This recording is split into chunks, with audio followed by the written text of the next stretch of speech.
So I am here with Paul Barger. Yes. You have a YouTube channel, and I do. It's Paul Barger. what do? You just drive around? I drive around in this bread truck, and I just kind of drive around. Yeah. It's pretty rad. So my girlfriend Evie Nova just did a full tour. If you guys want to see the inside of this thing, I'll put a link to her video of the tour, and you can always check out his channel for more information as well. So I'm kind of in this journey of rediscovering minimalism and simplicity in my life, and getting rid of anything that doesn't help me become the best version of myself, basically.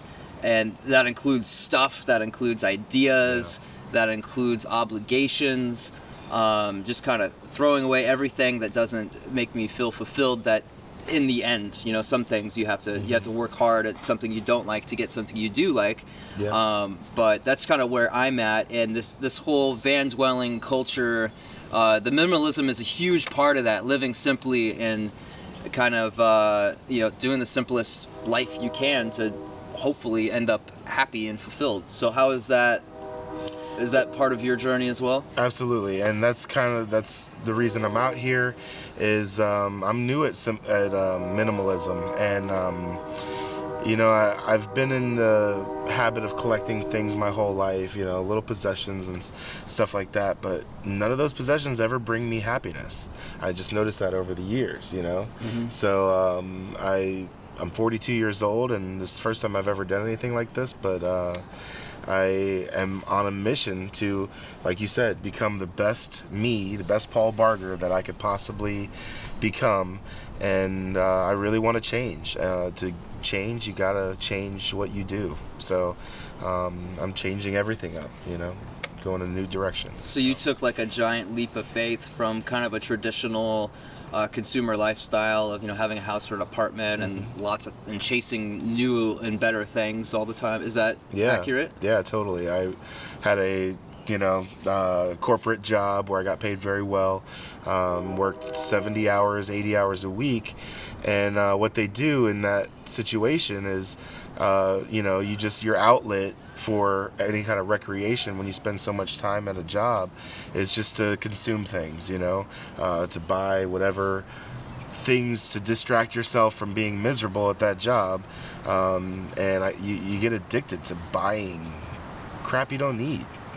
So are you telling me that the new hot iPhone didn't lead to some kind of spiritual awakening? No. And it's funny you described it as a new hot iPhone, because I actually do have the new iPhone 10, and it gets hot and it overheats and it's a piece of crap. Is it? Yeah. Wow. Yeah, I can't even live stream with this thing in like 80-degree weather, because it will shut down. Wow. And, I would not recommend the iPhone 10. No, I don't want to sound like I am like this super black and white. Things are bad. Nothingness is good.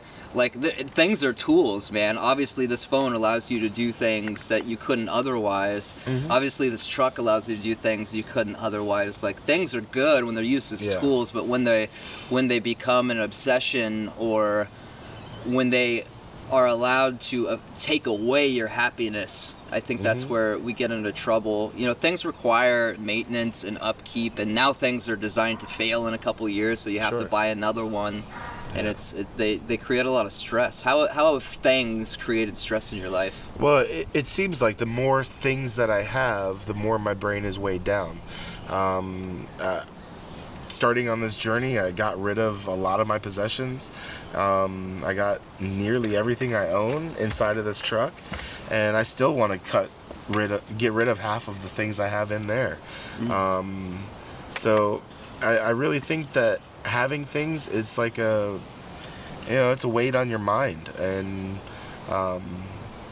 you can't be very nomadic if you have piles and piles of possessions as well. So it's hard to move all that stuff. I guess you could get like a moving truck and and just 70-foot trailer or something. Sure. Maybe a bunch of shipping containers or something you can move around. But the key to abundant life is not having abundant things, though. And that's just what I'm learning at 42 years old. Finally, is that I'm after true happiness in life. Would you agree that some things have the power to help you be happy or fulfilled? Yeah, I think some things, my here and there. Do you really need anything? Really? Do you need anything at all? I mean, not really. Beyond like food and water and shelter. Yeah, beyond like living in the moment. Do I need anything to survive right now? Except for the clothes on my back. Really, you don't need anything, So, I don't know. I don't think there's anything that I need to be happy as far as possessions go. But there are things that make it, like, for me, I love playing guitar. When I'm playing guitar, I process things, emotional things or whatever that I otherwise couldn't do. It gets me into the moment. It helps me express myself. Right. And I feel like I need music. I don't need a guitar, but I need music to express myself and, process things and get things out or whatever. Yeah. I don't need a $1,500 guitar, but having one that I really appreciate and that I'll hold on to forever and really take care of. Yeah. I don't think it's such a bad thing. I think It's there can not be a at all. balance. Yeah. Or like the motorcycle, like allows me to go out and be like I'm so happy when I ride that thing. I just absolutely love it. Do I need it? No, but it's nice to have. For sure. Yeah. And I think that having a few really nice things that you really appreciate, that you really take care of, that you plan to keep for a long time, that really make your life better. I don't think there's anything wrong with that. It's the difference is when it becomes an obsession of I've got to have the newest, fastest car. I've got to have the biggest house. I've got to have this or that, while sacrificing your happiness to get this thing that'll only make you happy for a little while while you're doing it. And after a while, it might even not do that anymore. Yeah. You know what I mean? Totally. No, I totally agree with you. There are certain things, like that's the reason I bought an iPhone 10, was that I was like, I run my YouTube channel on this, and I want a good device that's going to do that. I actually got disappointed in this one, but I do totally agree with that as well. I don't think everything is bad that you spend money on. I love sunglasses, and I bought $309 Maui Jim sunglasses. Wow. But I will have these for 10 years, and they're the best polarized lens on the market and all those kind of things. So I do think that putting money in where I'm going to use this product every single day, all day long, so I think you can spend money where you need to. It's creating that feeling of appreciation within yourself. So I guess the final thing I want to say about the things part is, like, I have a van, you have a step van. This is a thing. This is a physical thing. And I don't think either of us would be nearly as happy if we were sleeping under a bridge or in a house or something. So not all things are bad. It's how you look at them, which brings us to the mind part, right? It's all, like everything, in our heads. It's all how we look at things and how we deal with things. Sure. So for me, for a while, the start of the van life thing, I was like, yeah, life's going to be simple. I'm just going to live in a van and travel and figure out how to make money and everything. And then figuring out how to make money turned into a really hard thing. And then I got into survival mode, and then I'm trying to figure all these things out constantly. And my mind is just constantly trying to figure things out. And then I developed this dream of what the future could look like with, having enough money to do whatever I want. Hop on a plane and go to Guatemala and travel on a motorcycle for a month there or something, and I created this idea in my head of what I wanted life to be, and I forgot to stop and just appreciate what life is right now. And so the complexity of all the things that I wanted out of life was destroying my happiness of what is right in front of me. So now I'm at a point where it's like, okay, I need to go back to basics and figure out how I can simplify my life the most possible. It's great to have a dream. It's great to work towards something. But if you don't balance that with being happy with what's right in front of you, like with what's happening in your life right now, it's not even going to be worth it when you get there, because you're going to be so worn out and like just not happy that you're not going to enjoy it at all. So that's the wrong way to live for me. Have you gone through these realizations? Yeah, for sure. And one thing that does keep coming back is that I love my van. I love it. It's awesome. It's like a condo on wheels. Could I do less? Could I do even more minimal? Absolutely. It's huge. Could I be happy with all my possessions in one backpack? I think, who knows? That might be the most freeing thing I could possibly do. It could I don't be. know. You Yeah. don't know. I've never cut things down that low. So, that's what I'm experimenting with. I'm shedding all of this extra consumerism weight that we're supposed to, have all those things. So I think the less the better. Yeah. But I haven't experienced it yet, so I'm new at it, and I'm cutting things out as I go. So, What do you think about simplifying your mind, instead of setting up your life in a way where I've got to go do this, I've got to go do this, I've got to go do this, I've got to go do this, I've got to organize all these things in my head and constantly keep track of all these different things. Do you find it's living in a step van traveling around has lessened all of that and simplified your mind and maybe given you more time to think about other things? I definitely have more time to think about other things, but living, van dwelling, van life full time brings other stresses into your life as well. Definitely. So there is definitely more free time to focus on what I'm passionate about, what I really want to invest my life into. But then there is more pieces of time that are consumed by the logistics of the day. Where am I going to park tonight? Where am I going to sleep? Or, the things like that. So it is a little bit of a trade-off, but overall, I'm definitely much more free to focus on the things I want to do, meet with people that are like-minded like yourself, and to talk about these things. When you're living in a corporate world, you hardly ever explore the possibilities. It's like you're just doing that thing all the time. And I don't know. Well, one of the beautiful things about this lifestyle is rent or mortgage is gone. Your living expenses are just greatly, greatly diminished. So you don't have to work nearly as much.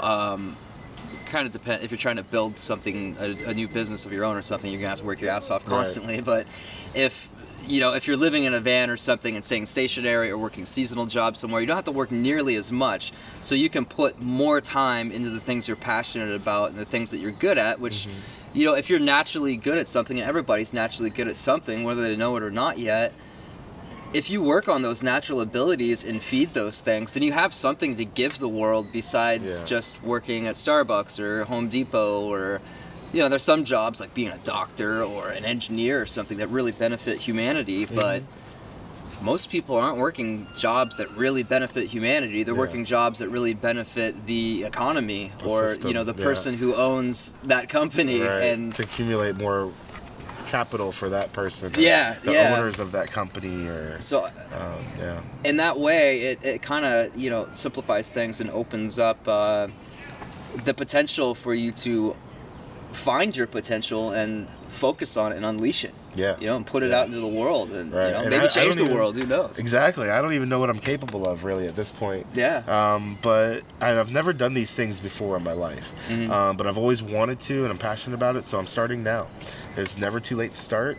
I'm starting at 42 years old or 41 when I started this, and you can teach yourself, you can train yourself to do these things and to change your life. How long have you been on the road? Since October 20th, 2017. Okay, so what is that, like 6 months? 7, almost 7? 8 now, Okay, have you found that to kind of backtrack a little bit, at first it was all new, it was all different, and there was all these things to figure out. Where do I get water? Where do I park at night? Where, things like that. Have you found that those initial questions and stresses that you had are getting less and less? Yeah. You've got things pretty much figured out now. It's normal. Definitely. It's just practice. You gotta fall flat on your face a couple times and fail.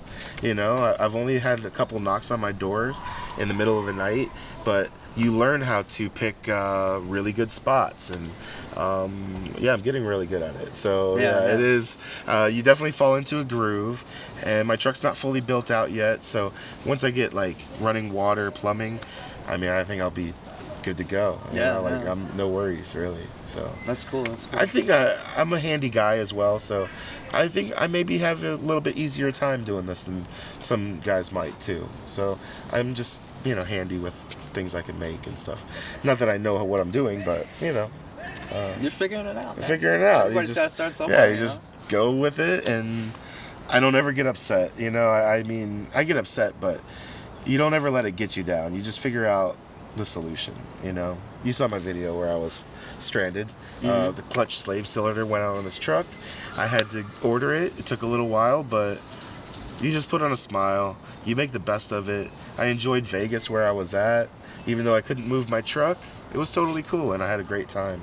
Do you have like a set list of or ideas of things you do to stay happy even when things are tough? Are there like is that a conscious thing for you, or are you just naturally kind of go with the flow when things get hard and make the most of it? Well, yeah, it's a little bit of both, because at first I had to really work. I mean, I consider myself a pretty positive outlook kind of guy. People that meet me pick up on that, so I think that's pretty authentic. But at first, I adopted this fake it till you feel it mentality. You know, even if you don't feel like smiling, you smile for a while, and after a little bit, it becomes a genuine smile. You know, and you just kind of, that fake it till you feel it mentality. I've been doing that for a long time, but I think, I have been. I wouldn't say I have a checklist of things that I do, but I'm developing one. You know, little things that I need to do for myself, my own personal health is like, I've started to experiment with a little bit of meditation, something I've never done before in life, but I think is really, really beneficial. Absolutely, get out of your head, man. Right, you gotta get out of your head for sure. And I've never done that before, so I'm starting to. There's a thing called the EFT, which is the emotional freedom technique, and it's a sort of way of working through mental blocks that you have, self-limiting beliefs, things that bother you from your childhood, or that's kind of a thing that I implemented to my life that really like changes the state of mind that you're in. Can you give a brief synopsis of what this is or how it works? Sure. EFT stands for emotional freedom technique, and I would say it's most similar to like an acupuncture or acupressure type of thing. It involves tapping in certain areas of your body. You have all these points that you tap on, and for some reason, I don't know why it is, you're working with the energy in your body.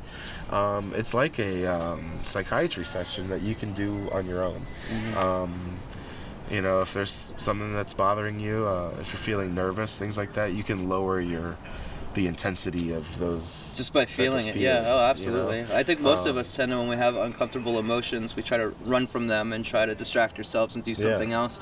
But if you can get into your body and just feel it, and just accept it and really feel it, it just goes away. That's like, part of it. It goes along with some things that you would say is a big thing of EFT is acknowledging that you feel the way you do, not beating yourself up, and just saying that you accept yourself and you love yourself because of it anyways. It doesn't matter.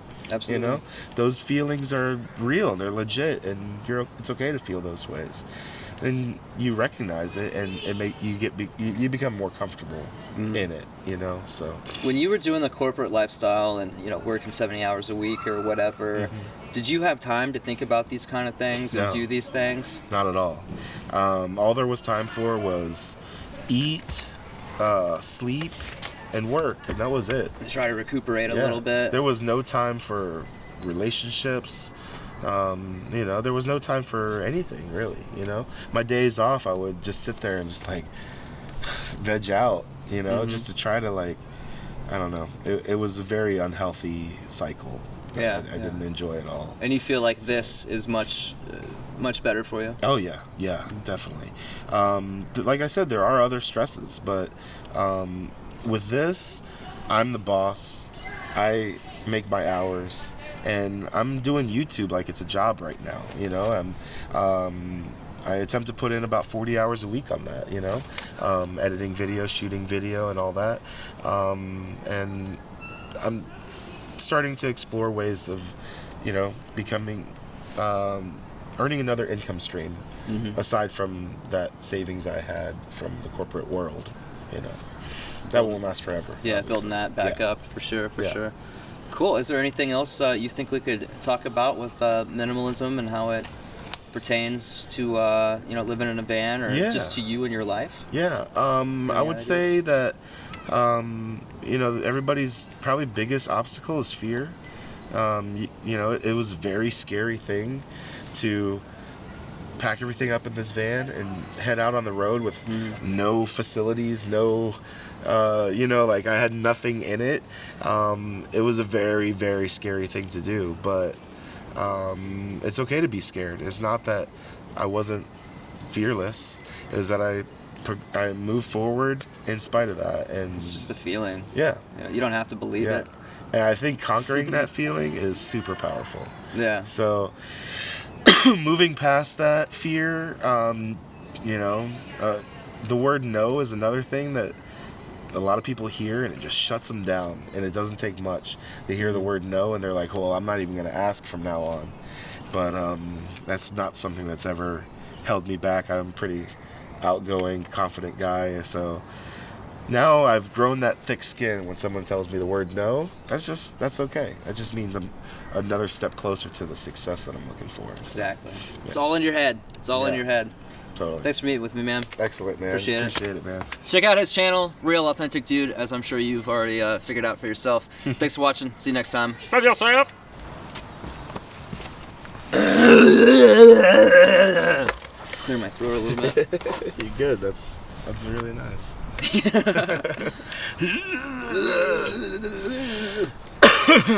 All right, guys. So I am here with Paul Barger. Yes.